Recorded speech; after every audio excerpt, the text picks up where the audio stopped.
Hoped anxiously that this young man had not been tortured. It was at this moment that she observed deep red scars on his neck just under the ear. Scars means marks. So Hannah hoped that the man had not been tortured by the army. So Hannah thought that the man has not been tortured by the army. Just then she saw a deep red colored marks. Deep red colored marks here means injury marks on his neck under the ear. Those scars, she murmured, lifting her eyes to Sadhu, but he did not answer. At this moment, he felt the tip of his instrument strike against something hard, dangerously near the kidney. Although left to him, he felt only the purest pleasure. He probed with his fingers, delicately familiar with every atom of this human body. His old American professor of anatomy had seen to that knowledge. Ignorance of human body is the surgeon's cardinal sin, sirs. He had thundered at his classes year after year. To operate without as complete knowledge of the body as if you had made it anything less than that is murder. So let's have a look at the meaning of this paragraph. Meaning in this paragraph, probed. The meaning of probed is scourged. Anatomy means the branch of science concerned with the bodily structure of humans, animals and other living organisms, especially as revealed by the dissection and the separation of parts. Cardinal means basic or first. Hannah mentioned the scars to Sadhu and asked him them. Sada did not answer. At the moment, the tip of his instrument hit something hard, the bullet. It was very close to the kidney. Sada was not thinking of anything else. He was happy to have finally found the bullet. He moved his finger inside the wound. Sada was familiar with the tiniest part of the human body. His professor of anatomy in America had told them if a surgeon ignored the knowledge of any part of the body, it was the first misdeed that he had committed. To operate upon a body without detailed knowledge of it as much as the person who make it has would amount to committing a murder of the body. Sadhu's professors would repeat these words in his class often. So Hannah mentioned the scars. So Hannah said to Sadhu about the scars and asked about them, how it happened. Hannah asked by pointing to the scars and asked Sadhu how it would happen. Sadhu did not answer. Sadhu did not answer to the question of Hannah. At that moment, the tip of his instrument, so he is doing the surgery, and the tip of his instrument, maybe scissor, surgical scissor is there, hit something hard. So his surgical instrument hit on something hard, that is the bullet. It was very close to the kidney. So the bullet lies where it is very close to the kidney. Sadhu was not thinking of anything else. So Sadhu was busy with the operation and he is not thinking of anything else. He was happy to have finally found the bullet. So Sadhu is what? Sadhu is doing the operation to get the bullet, and finally when he get the bullet, Sadhu was very much happy. He moved his finger inside the wound. Sadhu was familiar with the tiniest part of human body. So Sadhu moved his finger inside the wound, and he was what? He was very familiar with the tiniest part of the human body.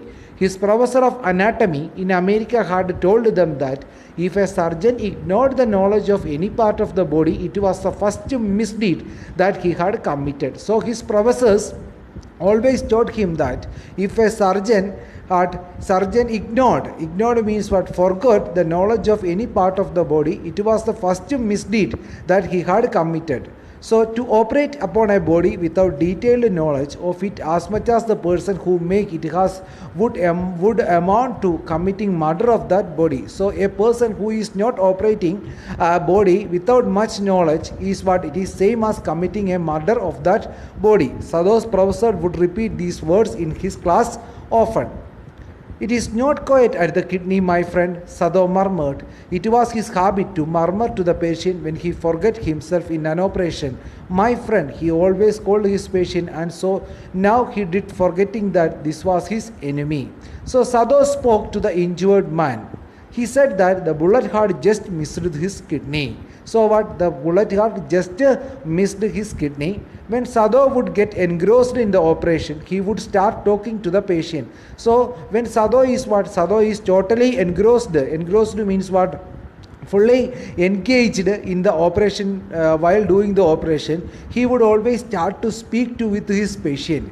He addressed that the patient as my friend. He called the injured man also. So every time when Sadhu is doing his operation, he spoke to the person who is lying in front of him, and he always what? He always called them as my friend. So he called the injured man also my friend. He forgot that this man was not a friend but an enemy. Then quickly, with the cleanest and most precise of incision, the bullet was out. The man quivered, but he was still unconscious. Nevertheless, he muttered a few English words: precise, accurate, incision, surgical cuts, quivered, shivered, or trembled, muttered, spoke. Sadhu was quick. He made a few surgical cuts on the body. So Sadhu was very much fast in his doing his operation. He made a few surgical cuts on the body and removed the bullet. The man trembled in pain but remained unconscious. The man was what? He was trembled in pain because what? He is get only a little anesthesia and he is trembling with the pain and but remained unconscious. He spoke a few words in English which were an expression of the pain and that he was experienced. So this man spoke a few words in English because of what he was, because he was much suffering from the pain and that he was experiencing. Guts, he muttered, choking. Then God, my guts. Sadhu, Hannah cried sharply. Hush, Sadhu said. The man sank again into silence, so profound that Sadhu took up his wrist, hatching the touch of it. Yes, there was still a pulse so faint, so feeble, but enough if he wanted the man to live, to give hope. Guts means informal word or bravery and determination. Profound, very great or intense. Pulse, heartbeat, feeble, weak. The injured man choked and said, Guts. They got my guts. He meant that he was brave and courageous, and the Japanese army would have a tough time while punishing him. So the injured man is in what? In a stage of unconscious, and he said, Guts. They got my guts. So he meant that. What he was meant that he was a brave and courageous, and Japanese army would have a tough time while punishing him. So he is in unconscious stage, and while he is thinking that what he is a brave man and the Japanese army have got a tough time to punish him. Upon hearing him, Hannah cried out to Sadhu. So Hannah is what? Hannah is standing beside Sadhu, and when he heard about, Hannah cried out. Sadhu hushed her to keep quiet. Sadhu asked Hannah to keep quiet. The man became so quiet that Sadhu held his wrist to check his heartbeat. So at the time, the man also became very quiet, and what? Sadhu placed his wrist to cheek to check his what? Heartbeat. He was checking if the man was still alive. When the man came to be in a silent mode, Sadhu checked his heartbeat because what? In order to check whether the man was still alive.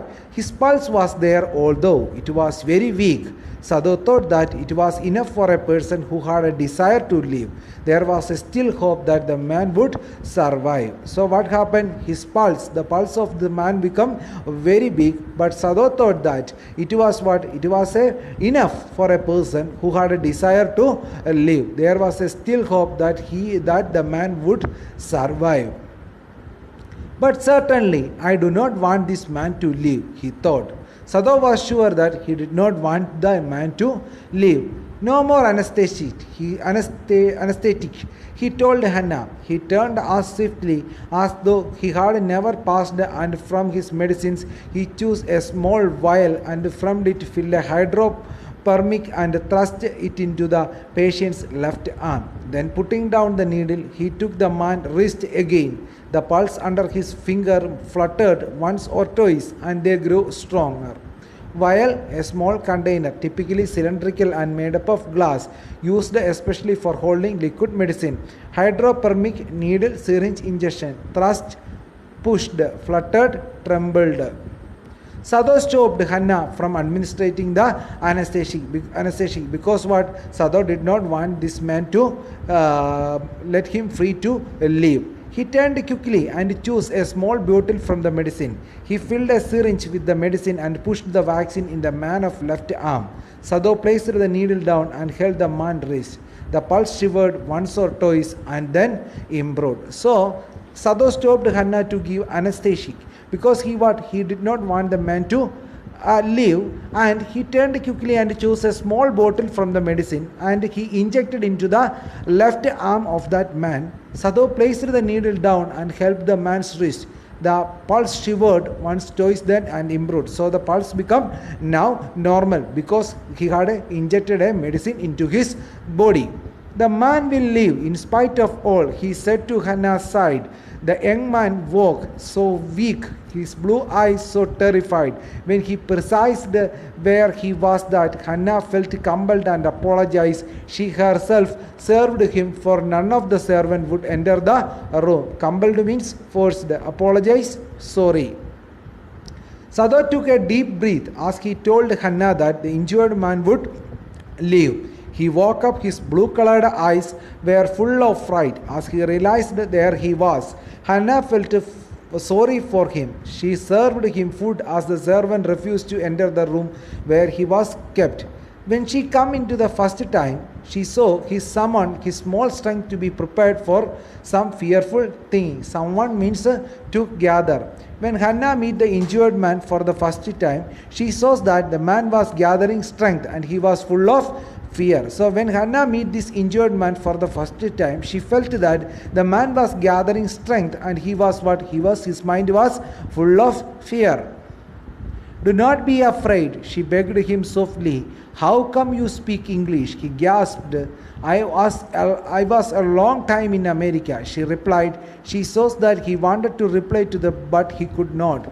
And so she knelt and fed him gently from the proclaimed spoon. He ate unwillingly, but still he ate. Gasped to catch one's breath due to astonishment. Knelt, sat on her knees. Proclaim, a white vitrified translucent ceramic also called china, used for making useless poetry, etc. That is known as china clay.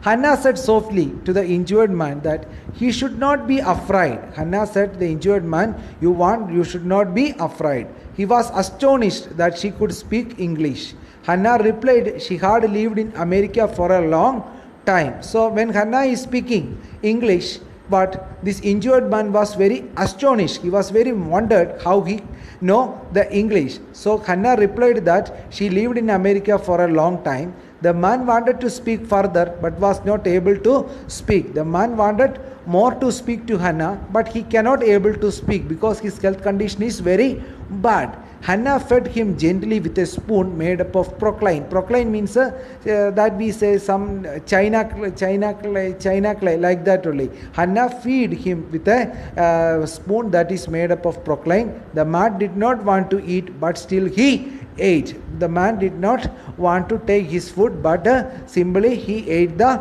food. Now you will soon be strong, she said, not linking him and yet moved to comfort him. He did not answer. When Sado came in the third day after the operation, he found the young man sitting up, his face bloodless with the effort. Lie down, Sado cried. Do you want to die? He forced the man down gently and strongly and examined the wound. You may kill yourself if you do this sort of things, he scolded. What are you going to do with me? The boy muttered. He looked just now barely 17. Are you going to hand me over? As Hannah fed the man, she said that soon he would become stronger. So when Hannah is giving food to this injured man, she said that you will become stronger soon. You will be stronger means healthier soon. She said, so despite the fact that she disliked him, the man did not reply to her. Actually, Hannah disliked this man because he is her enemy, but she spoke very gently to that man. The man did not reply to her. Sado visited the man on the third day after the operation. The young boy was sitting, but his face was pale and weak due to the effort that he had made while sitting. So after the third day, Sadhu meted this young man. The young boy was sitting, but his face was very pale. Very pale means he was very fatigued and weak due to the effort that he was made while sitting. Sadhu screamed at him and ordered him to lie down. He said the man would die if he stressed himself. So when this man is sit in this chair, he said that you have to lie down in the bed. Sadhu forced it down and inspected the wound that he had operated upon. Sadhu forced this man and inspected the wound that he had operated. He scolded the man that he could die if he tried to exert himself. So if you sit like this, Sadhu scolded that if you sit again, you will definitely die. The boy asked Sadhu that what would he do with him now? So the boy asked to Sadhu, what are you going to do with me? It seemed that the boy was hardly 17 years old. He asked Sadhu that he would hand him over to the Japanese army. So what did Sadhu said to this man? He would definitely hand over him to the Japanese army. For a moment, Sadhu did not answer. He finished his examination and then pulled a silk quilt over the man. I do not know myself what I shall do with you, he said. I ought, of course, to give you to the police. You are the prisoner of the war. No, do not tell me anything. He put up his hand and he saw the youngest man was about to speak. Do not even tell me more your name unless I ask it.